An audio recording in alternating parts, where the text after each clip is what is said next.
संत ने पूछा, ब्राह्मण इस निर्जन्म ने आने का कारण क्या है, प्रयोजन क्या है? सारा वृतांत बताए। महात्मा बोले, भैया तुम्हारे मस्तक की रेखा को मैंने देख लिया है। इस जन्म में क्या 7 जन्मों तक तुम्हारे कोई संतान नहीं होगी। ब्राह्मण फूट फूट करके रोने लगे और कहने लगे, बाबा यदि ये यथार्थ है तो आज आपके चरणों में ही मैं प्राणों को त्याग दूंगा। संत हृदय नवनीत समान।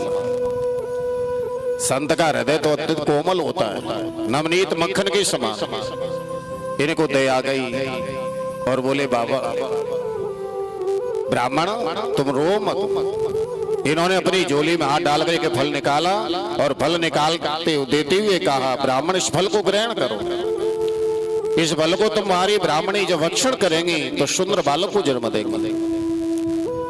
नेम बताए और ब्राह्मण ने विश्वास पूर्वक श्रद्धा पूर्वक उस फल को ले लिया। लेकर के घर आए, ब्राह्मणी को प्रदान किया।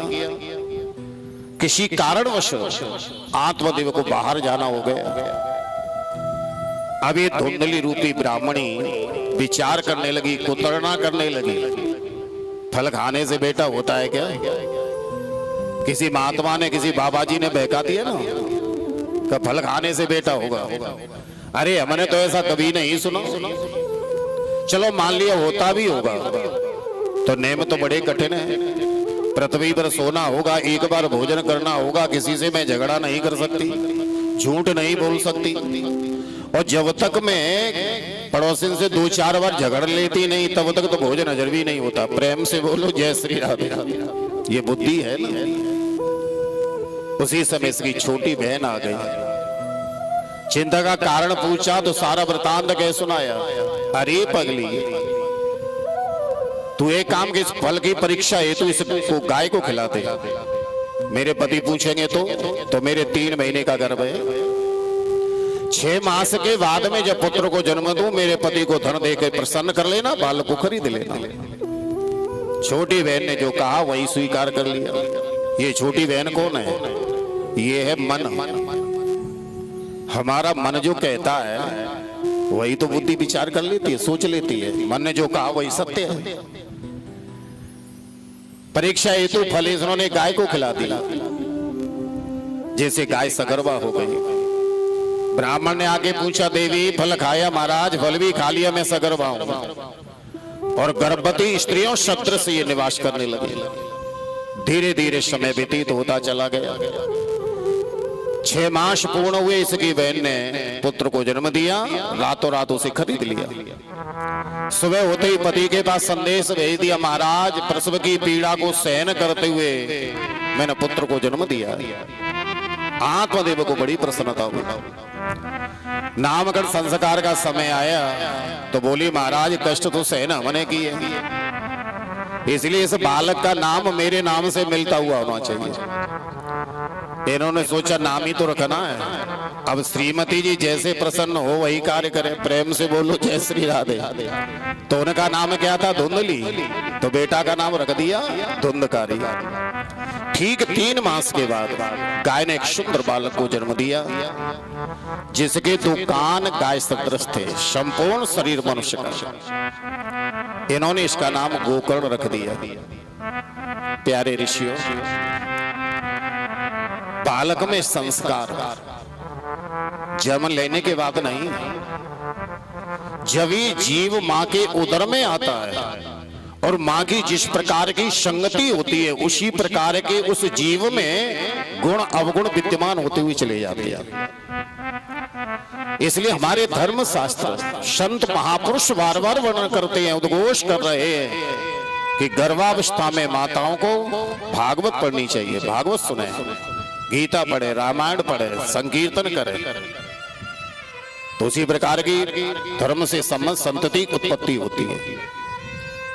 क्योंकि गर्भावस्था से ऐसे अनेक उदाहरण हैं कि जीव गर्भ में ही प्रहलाद चरित्र को देखेंगे तो देवर्षि नारद के द्वारा कयादु के गर्भ में जब प्रहलाद जी थे तो नारद जी से जो ज्ञान की प्राप्ति हुई वो गर्भ में ही हुई प्रहलाद में।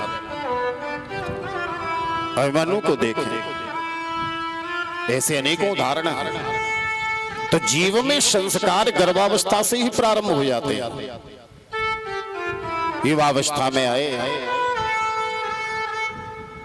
तो गोकर्ण जी तो पढ़ लिख करके विद्वान बन गए, ज्ञानी बन गए कि गोकर्णो पंडितो ज्ञानी धुंधकारी महाखलु।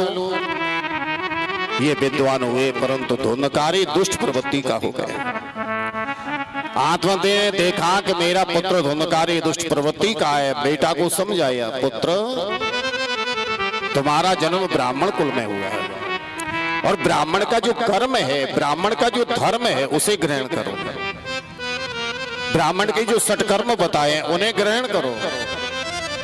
पर इनकी वाणी का कोई प्रभाव नहीं पड़ा। तब इन्होंने अपने पुत्र गोकर्ण से कहा, बेटा अपने बड़े भैया को समझाओ ना कि ब्राह्मण का जो कर्म है, धर्म है, उसे ग्रहण करें। सुनते ही महात्मा गोकर्ण बोले, पिताजी कौन किसका भाई, कौन किसका पिता, कौन किसकी मां। हम इस शरीर पर अभिमान कर बैठते हैं कि हमारा ये शरीर इतना सुंदर है, हम रूपवान हैं, बड़े शक्तिशाली हैं, बलशाली हैं। और यदि किसी कुरूप को देख लिया जाए तो हम उसका अपहास करते हैं, ये कैसा काला कलूटा है, कुरूप है। गोकर्ण जी कहते हैं, पर पिताजी हम ये विचार नहीं करते कि इस शरीर के अंदर है क्या, ये रंग किसका है। रंग तो चमड़ी का है ना, कोई चमड़ी काली है तो कोई गोरी है, पर इसके अंदर क्या है कि देहेस्तेमांस रुदरे में वितम त्यजत्वम जाया सुतादिषु सदां विमतां विमंच कि पश्यान्निशं जगदितं क्षणभंगनिष्ठं वैराग्यरागरसिको भवभक्तनिष्ठः। देहेस्तेमांस रुदरे, इसके अंदर जब देखोगे तो आपको हड्डी, रुधिर, खून और मांस ही दिखाई देगा और इसके अंदर कुछ नहीं है।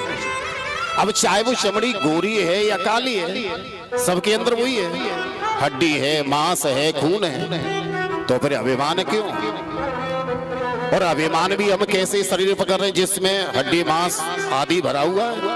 पश्यानिशम जगदितम क्षणभंग निष्ठ, जो क्षणभंगुर है, क्षणभंगुर जीवन की कलिका कल प्रात समय में खिली न खिली, जिसका कोई भरोसा नहीं है एक पल का, कि एक पल के बाद में क्या होगा, उसके ऊपर अभिमान कर रहे हैं। इसलिए पिताजी वैराग्य राग रसिको भवभक्त निष्ठ, सर्वोपरि यही है पिताजी कि वैराग्य धारण करके भगवान का भजन करें। इसलिए मनुष्य तन मिला कि धर्मं भजस्व सततम त्यजलोक धर्मा सेवस्व साधु पुरुषान् जहि काम तृष्णा अन्यस्त हस्त चरण श्रवण त्वगादि